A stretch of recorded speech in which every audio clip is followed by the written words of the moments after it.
हामी सबै बाँचेका छौं, बाँचेको हुनाले नै भेट्न सफल भएका छौं। मरेर जानेहरू फेरि यो धरती र समाजमा फर्किने छैनन्। केवल उनीहरूले समाजमा गरेको योगदानलाई सम्झनाको रूपमा कहिले कहिले सम्झिने मात्रै हो। समय र जिन्दगी खोला जस्तै बग्दै जाँदो रहेछ। त्यो बगेर गएपछि फेरि फर्किएर आफ्नो ठाउँमा आइपुग्दैन रहेछ। हामी सबैले हाम्रो जिन्दगीको अनुभवबाट यो देखेको, भोगेको र सिकेको कुरा हो। निर्वाचन पनि आइराखेको छ। यस्तो निर्वाचनहरू हाम्रो जीवनमा धेरै आए र धेरै गए र यसपालाको निर्वाचन त्यो प्रकारले आयो। 5 वर्षमा आउने आवधिक निर्वाचन पनि यो होइन। संसद र प्रधानमन्त्रीको बीचमा झगडा भएर संसद विघटन भएर मध्यवधि निर्वाचन भएको पनि होइन। यो त 5 वर्षको कार्यकाल छँदा छँदै जनताले नै विद्रोह गरेर संसद भवन जलाइदिएर, सिंहदरबारमा आगो लगाइदिएर, ठुल्ठुलो दलको नेताको घर र पार्टी कार्यालयहरू जलाइदिएर एक ढङ्गले राजनीतिलाई नै विघटन गरिदिएर आएको यो निर्वाचन हो। यो निर्वाचनको सङ्घारमा हामी छौँ। अब यो निर्वाचन कतिपयले असाधारण भन्छन्, कतिपयले साधारण रूपमा पनि लिएका होलान्। र निर्वाचनको परिभाषातिर पनि म यतिखेर जाँदिनँ। देशमा समाज हुन्छ, समाजमा राजनीति हुन्छ र राजनीति सँगसँगै निर्वाचन पनि हुन्छ। तर निर्वाचनको कारणले हाम्रो समाजहरू, राजनीतिको कारणले हाम्रो समाज विभाजन नहोस् भन्ने म आफूलाई लाग्दछ। निर्वाचन त 21 गते सकिन्छ। 21 गते पछि त हामीले नचाहेर पनि 22 गते आउँछ। 22 गते चुनावको परिणाम आउला, जिन्दाबाद र मुर्दाबादको नाराहरू घन्किएला। 23 गते कोही मरिएला, मलामी त जानै पर्यो। 25 गते कसैको बिहे होला, जन्ती त जानै पर्यो।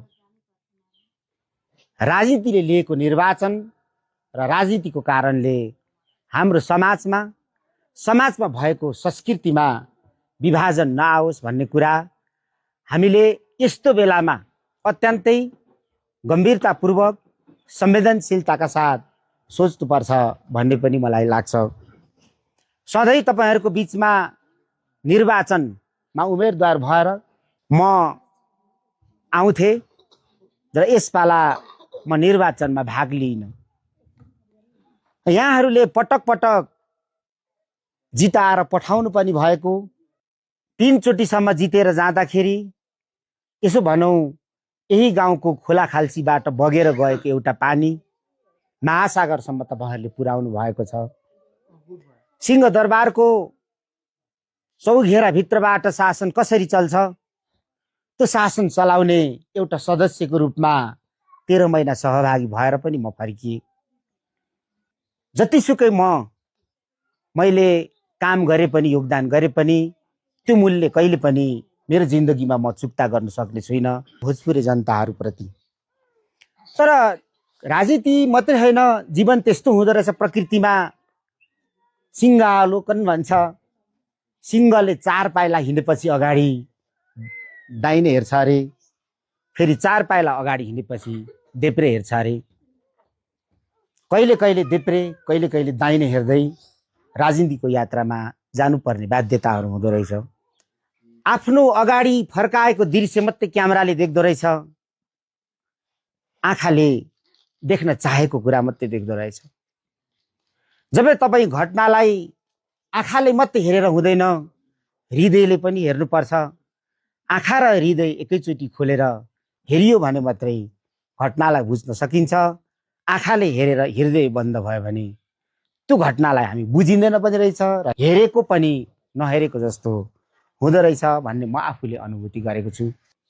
तपाईहरु उमेरमा सायद भर्खरै जन्मेको किन नहोस्, म जन्मेको माटोमा जन्मेको त्यो नानी हो, त्यस कारणले मेरो ऊ अभिभावक पनि हो। अभिभावकले आफ्नो सन्तान आकाशमा उडोस् भन्छ अरे, तर आकाशमा उड्ने सन्तानले आफू पराक्रमी भयो भनेर आफ्नो अभिभावकलाई बिर्सिनु हुँदैन अरे। मेरो तर्फबाट तपाईहरूलाई र यो माटोलाई कहिले पनि नबिर्सिने मेरो आत्मा र हृदयभित्रबाट नै त्यो के भने प्रतिबद्धता छ, एउटा सङ्कल्प छ, एउटा कसम पनि छ। हामीसँग 17,000 योद्धाहरूको बलिदानको इतिहास छ।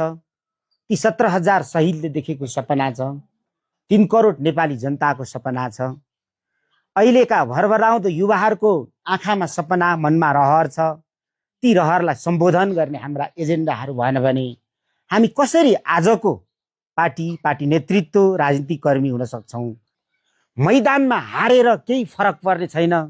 मैदानमा हारेका मान्छेहरू, लडेका मान्छेहरू फेरि उठ्नेछन्, फेरि लड्नेछन्। तर मनबाट हारेको मान्छेहरू जिन्दगीमा कहिले उठ्ने छैनन्। म मनबाट हारेको छुइनँ र यो कुरा पनि म गम्भीरताका साथ तपाईँहरूलाई भन्न चाहन्छु कि हाम्रो 21 गतेको एक मतले, हामी उभिएको त्यो दिनले देश बदल्न पनि त सक्छ। त्यही त हो लोकतन्त्र, त्यही त हो प्रजातन्त्र। त्यस कारणले तपाईँहरूले सोचेर दिनुहुनेछ। र फेरि पनि भन्छु, 21 गते भोट हुन्छ, 22 गते मान्छे मर्न सकिन्छ, मलामी चाहिन्छ, 23 गते हामी जन्ती जानुपर्छ। हाम्रो एकता नछुटोस्, यो सबैभन्दा ठुलो हाम्रो सम्पत्ति हो भन्ने म अनुरोध गर्दछु।